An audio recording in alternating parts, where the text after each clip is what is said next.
Gül kələmi qış mövsümünün ən çox sevilən tərəvəzlərindən biridir. Təkcə yeməklərdə deyil, turşusu, salatı, soyutması, qızartması və hətta kotleti ilə məşhur olan bu tərəvəz həm də çox faydalıdır.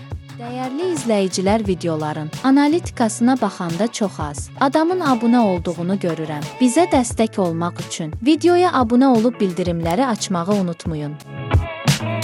Bu tərəvəz təkcə ləzzəti ilə yox, qida dəyəri ilə də öndədir.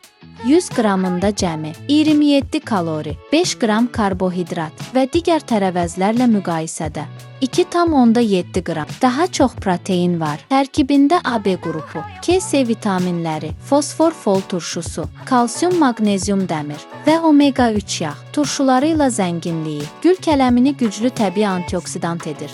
Bu nə anlama gəlir? Ürək xəstəlikləri riskini azaldır, qanda şəkəri tənzimləyir, qaraciyərin fəaliyyətini dəstəkləyir, bağırsaqları işlədir, qəbizliyi aradan qaldırır, orqanizmdə detoks effekti yaradır, beynin funksiyalarını gücləndirir, Alzheimerə qarşı qoruyucu təsir göstərir, sümüklərin sağlam inkişafına kömək edir və oynaq ağrılarını azaldır. Gül kələmi çəki atmağa da təsiri də sübut edilib. Bunun üçün 250-300 qram gül kələmi 750 milli suda qaynadaraq bu məhlulu hər gün təzə-təzə içmək lazımdır. Antioksidant təsiri metabolizmanı sürətləndirir. Həm arıqladır, həm də sidik yolları infeksiyalarına qarşı təsir göstərir. Bəs gül kələmi pəhrizdə necə istifadə edilir? Gül kələmi iri hissələrə bölünür. 15 dəqiqə soyuq suda saxlanılır və soyutma bişirilir.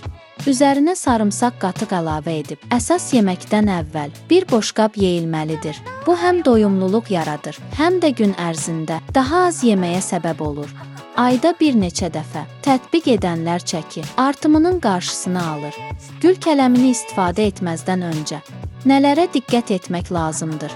Üzərində qəhvəyi ləkə varsa, həmin hissələri kəsin, atın. İçində qurd ola bilər deyə bişirmədən əvvəl 15 dəqiqə sirkəli və ya duzlu suda gözlədin. Rənginin daha ağ olmasını istəyirsinizsə, bişirəndə suya 1-2 dilim limon əlavə edin. Soyuducuda bütöv halda bir həftə saxlamaq olar. Təmizlənmiş gül kələmi isə maksimum 2 gün saxlanılmalıdır. Bəs kimlər diqqətli olmalıdır? Gül kələmini həddindən artıq istifadə etmək olmaz. Bəzi insanlarda allergiya yarada bilər. Kron xəstəliyi, podaqa, tiroid problemi olanlar ehtiyat etməli, lazım gələrsə həkimlə məsləhətləşməlidirlər. Bəs siz gül kələmindən istifadə etmisinizmi? Nəticəsini görmüsünüzmü? Rəylərdə yazın. Faydalı məlumatlar üçün mənim kanalıma abunə olub bəyənməyi unutmayın. Bu videoda bu qədər. İzlədiyiniz üçün təşəkkürlər.